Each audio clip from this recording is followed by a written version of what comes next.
If you had asked 14-year-old Alex what a successful ski career would be for myself, I would have said skiing for Canada at the Olympics, and maybe even winning an Olympic medal.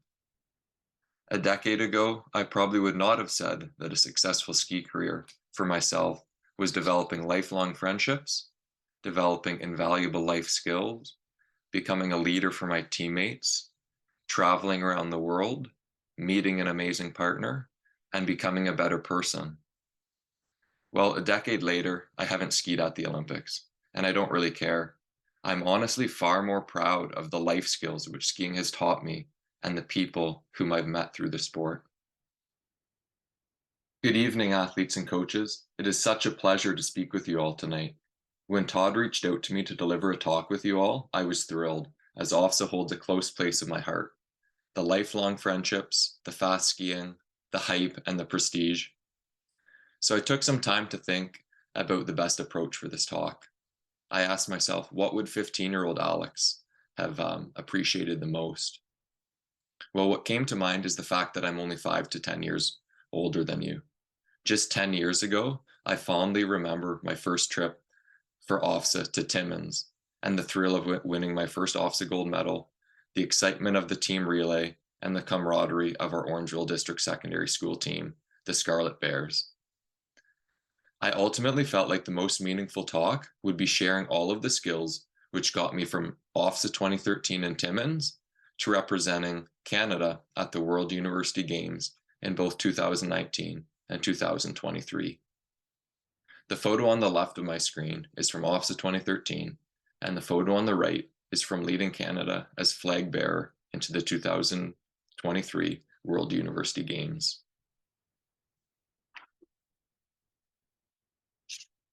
Tonight, I'll share with you over a decade of lessons from cross-country skiing.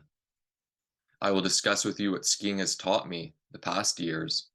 I'll share the goals I've set for myself the past 10 years, what's kept me motivated, the discipline I've developed for myself, the commitment I brought to sport, and the confidence and trust I developed with my coaches.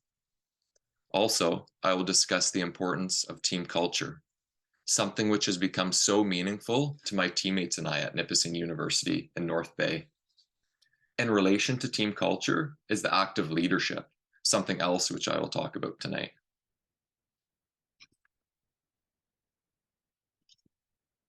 To begin, I believe in the importance of process-oriented goals. Yes, I love setting ambitious long-term, seasonal, and career objectives, but I also really value and encourage the short-term goals which help make those long-term outcome goals a reality. These short-term goals, the daily acts, are the process goals. Annually, I set my seasonal career objectives, usually around qualifying for international races and performing well at Canadian nationals. That said, though, all of those outcome goals have hundreds of process goals over the year to help make them happen. Some of my process goals outlined along the top of this slide include technique cues, sleep habits, and stretching, all of which contribute to an athlete's whole performance. Further, deliberate practice is one of the most important skills an athlete can possess. Practicing deliberately means to have a process focus for every training session and to work meticulously at refining your capabilities. Long-term goals become a reality when those daily process-focused goals happen in training. You may want to consider developing process-focused goals to achieve the outcomes you want. This does not have to only be in sport. School, music, and many other aspects of life are great places to develop your goal-setting skills. An internal drive is something so essential for long-term athlete development, enjoyment, and sustainability. This is the idea that an individual does a task because they want to, not because someone else wants them to. Further, being solely focused on tangible accomplishments in sport can be very debilitating and unproductive. This doesn't mean that winning a championship banner or gold medal should not be a goal, but instead, the athlete or team needs to be motivated by more than that championship banner. There should be a motive for self-betterment or a mastery mindset. constantly striving to become a better athlete. The result of internal motives and a mastery mindset will then translate into the best possible performance at that championship.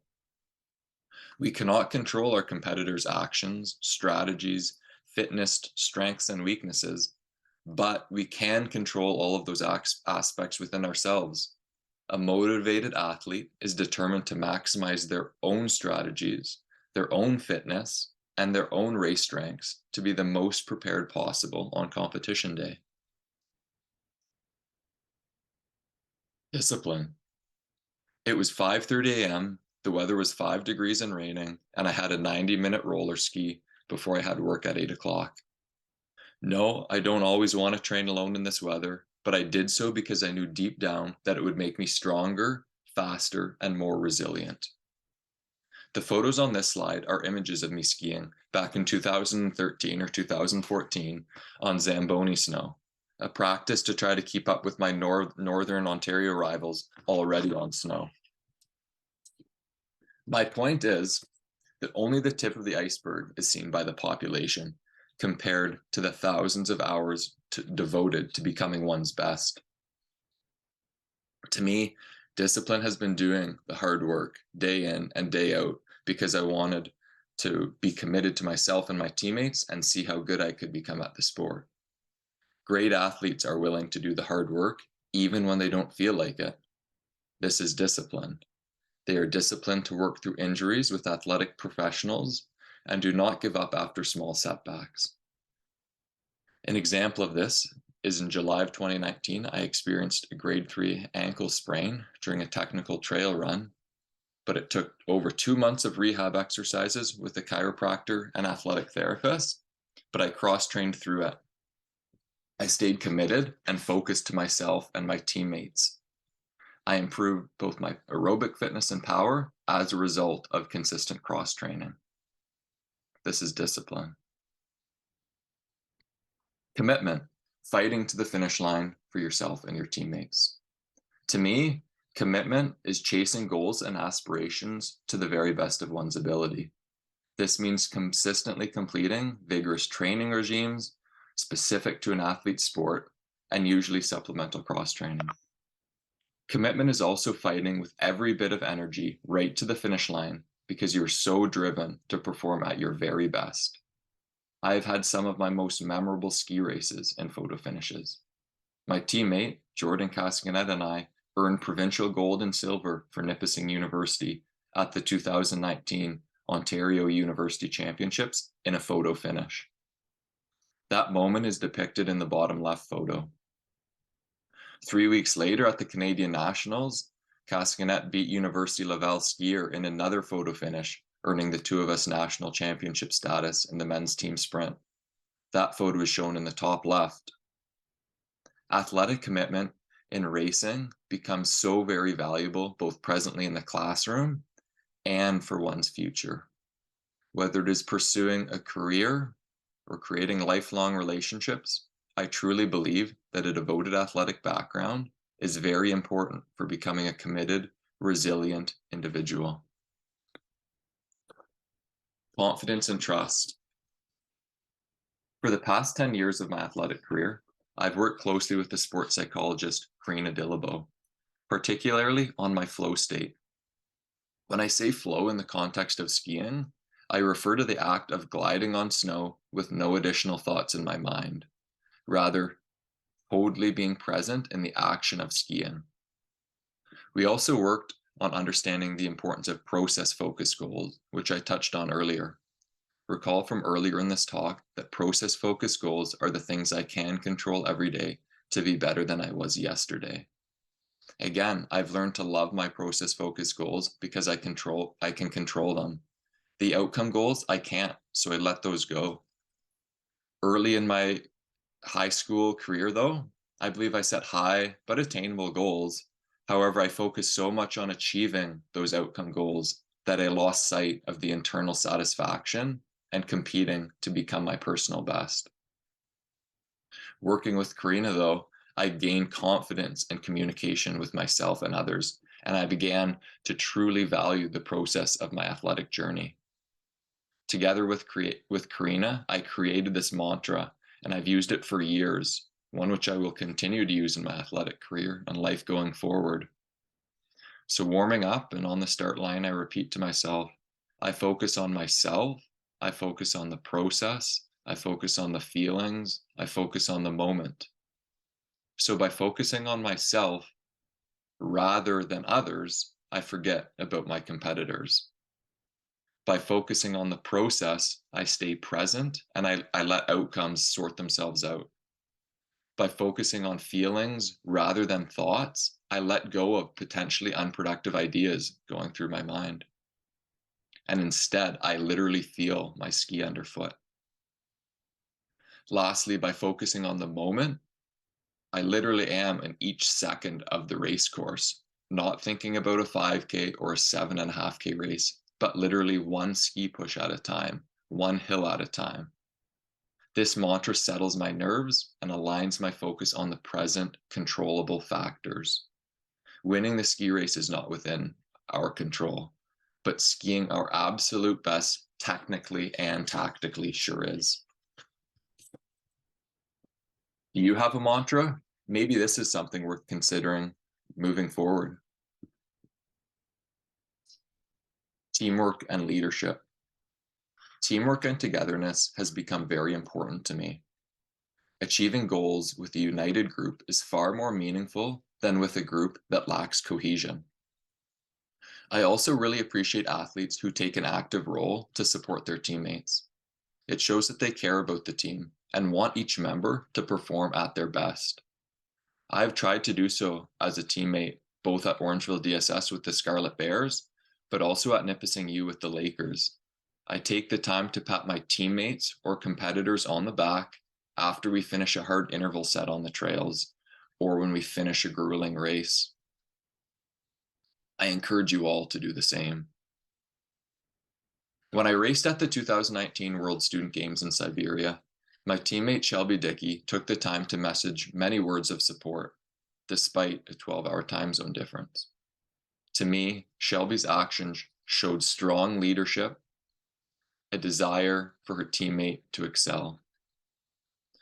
Great leaders are committed to their team. Great leaders are committed to their team.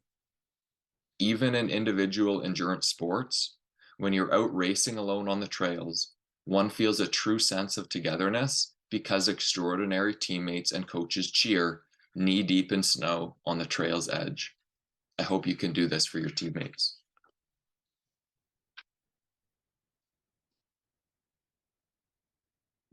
Training and racing has been so much fun in my athletic career and life. It's also been a huge privilege. My career allowed me to travel across the province, the country, and the world, exploring neat venues and growing as a person. That said, there's also certainly great privilege and responsibility that comes with being a leader and representing at the provincial, national, or international level. But doing so has helped shape me into the person I am today. The people who I've met, the places I have seen, and the person I have become are a result of cross-country skiing.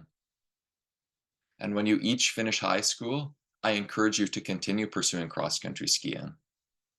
10 universities in Ontario alone have cross-country ski programs. And who knows, maybe you too will represent Canada at the 2025, 2027, 2029, or 2031 World University Games. And if you do not choose to continue to pursue competitive cross-country skiing, I hope you can use my message tonight to support your life direction. Remember to set ambitious goals, but ensure those daily process goals, the stepping stones, are in place to get you there. Remember to find internal motives for what you do. Remember that all great things come with serious discipline and commitment. Remember to develop confidence and trust within yourself and those around you. Remember that a team can always go further than an individual, so develop a strong team culture to support you. And lastly, remember to have fun in whatever you do.